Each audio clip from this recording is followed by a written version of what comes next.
বাংলাদেশ অবসর সাংবাদিক ফোরামে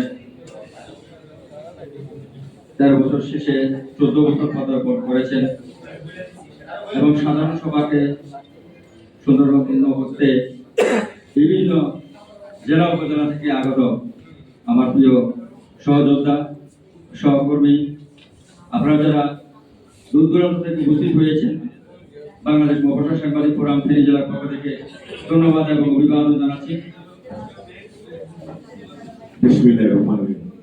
আমি মঞ্চে আসার জন্য আহ্বান জানাচ্ছি বীর মুক্তিযোদ্ধা দুলাল শাহ, যমুনা টিভি প্রতিনিধি।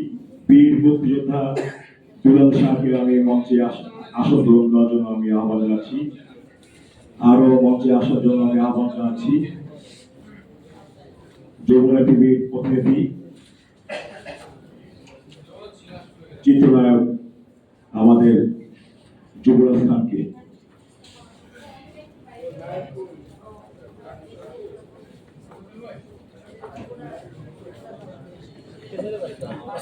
ধন্যবাদ। আমন্ত্রিত অতিথি যারা আছেন অবশ্যই আসন গ্রহণ করবেন। আসন গ্রহণ করার জন্য অনুরোধ জানাচ্ছি। প্রিয় সহযোদ্ধা, আপনারা ইতিমধ্যে অবগত হয়েছেন বাংলাদেশ অবসর সাংবাদিক ফোরাম অনেক সরা উঠে তিল করে আজকের এই জায়গায় এসে দাঁড়িয়েছেন।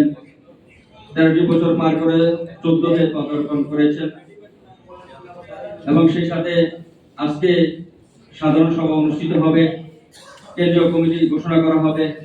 আপনারা যারা জেলা উপজেলা থেকে এত কষ্ট করে আজকের এই অনুষ্ঠানকে প্রাণবন্ত করার জন্য উপস্থিত হয়েছেন, আবারও ফেনী জেলার পক্ষ থেকে এবং বাংলাদেশ অবসর সাংবাদিক ফোরামের পক্ষ থেকে আপনাদের সবাইকে রক্তিম শুভেচ্ছা এবং অভিনন্দন জানাচ্ছি।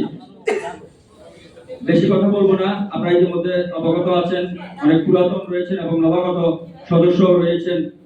আপনারা জানেন বাংলাদেশ অবসর সাংবাদিক ফোরামের ট্রাস্টি বোর্ডের চেয়ারম্যান জনাব আবু আহমদ জাফর সাহেব, তিনি অক্লান্ত পরিশ্রম করেছেন, এই সংগঠনটাকে নিজের সন্তান তুল্য হিসেবে দেখেছেন।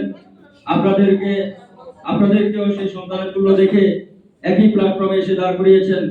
আমি আপনাদের কাছে প্রত্যাশা জানাবো, আপনারা সকলে হাতে হাত রেখে এই অবসর সাংবাদিক ফোরামের ট্রাস্টি বোর্ডের চেয়ারম্যান আবু আহমদ জাফরের হাতকে শক্তিশালী করে আজকের এই সাধারণ সভায় সুন্দর একটি কমিটি উপহার দিবেন এবং সারা বাংলাদেশে অবসর সাংবাদিক ফোরামের জয়ধ্বনি বিস্তার লাভ করবেন। এটি আমি আপনাদের কাছে প্রত্যাশা এবং ব্যক্ত করে আমার সংক্ষিপ্ত বক্তব্য এখানে শেষ করলাম। আসসালামু আলাইকুম ওয়া রাহমাতুল্লাহি ওয়া বারাকাতুহু।